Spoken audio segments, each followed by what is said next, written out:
नमस्कार। आपके अपने YouTube चैनल समय की पुकार में मैं ओम कसारा आप सभी दर्शक बंधुओं का हार्दिक स्वागत और अभिनंदन करता हूं। कोरोना महामारी के वर्तमान दौर में दुनिया इस बात को लेकर खासी हैरान है कि जापान ने सख्त लॉकडाउन लागू किए बिना ही आखिर किस प्रकार से अपने देश में कोरोना संक्रमण पर काबू पा लिया। जापान में मार्च माह में कोरोना के रोगी बढ़ने लगे और सरकार ने अप्रैल में आपातकाल लागू कर दिया। इस दौरान लोगों से घर पर ही रहने को कहा गया और सार्वजनिक स्थानों पर जाने की मनाही कर दी गई।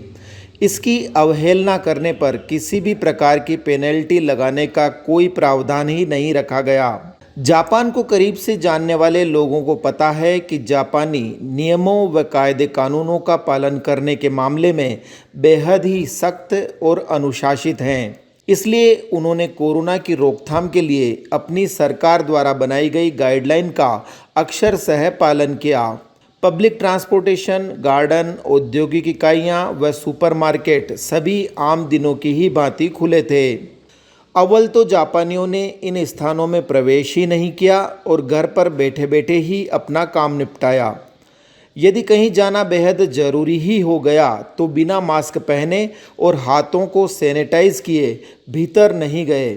अंदर जाने के बाद भी जो मार्किंग की गई थी वहीं पर खड़े रहकर अपना काम निपटाया और जल्द से जल्द घर लौट गए। स्वास्थ्य विशेषज्ञों का कहना है कि जापान में बड़ी आबादी बुजुर्गों की है, जिनकी लंबी उम्र का एक राज यह भी है कि वहाँ के लोगों का भोजन अत्यधिक स्वास्थ्यवर्धक होता है। इसी की बदौलत जापानियों की इम्यूनिटी पावर ज़बरदस्त है, जिसने कोरोना की रोकथाम में महत्वपूर्ण भूमिका निभाई है। इसी प्रकार सिर्फ कोरोना काल में ही नहीं अपितु आम दिनों में भी जब किसी जापानी को हल्की सी खांसी अथवा जुकाम हो जाता है तो उस समय वो यह सोचकर मास्क पहनना नहीं भूलता कि उसके कारण कोई दूसरा व्यक्ति बीमार नहीं हो जाए। यही वजह रही कि सरकार को उन्हें मास्क का महत्व समझाने की जरूरत ही नहीं पड़ी। साथ ही जापानियों के अभिवादन करने के तरीके ने भी कोरोना संक्रमण को बेकाबू नहीं होने दिया।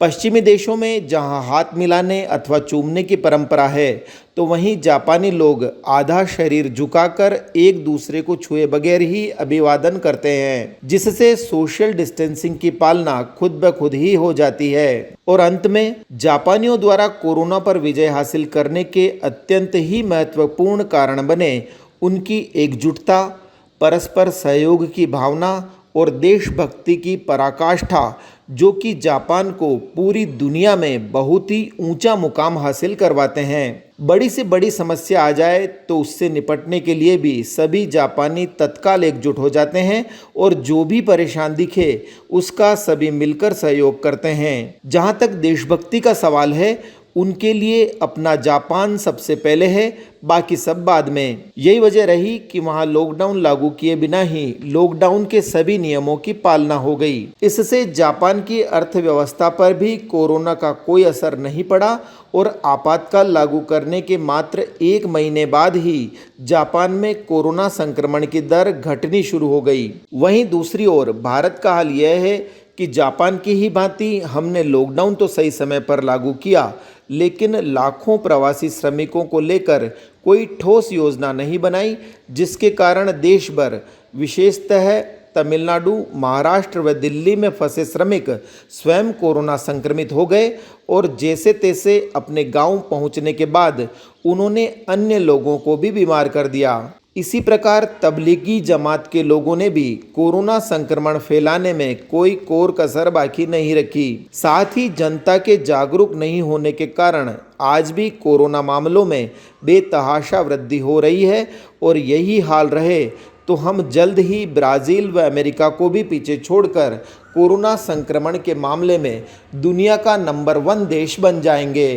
तब हालात कितने भयानक होंगे, इसकी कल्पना मात्र से ही रूह कांप उठती है। ऐसे नाजुक दौर में समय की पुकार चैनल की टीम आप सभी दर्शक बंधुओं से आग्रह करती है कि कृपया कोरोना की गंभीरता को समझें, जापानियों से प्रेरणा लें और बहुत ही ज़रूरी काम होने पर मास्क पहनकर ही अपने घर से बाहर निकलें।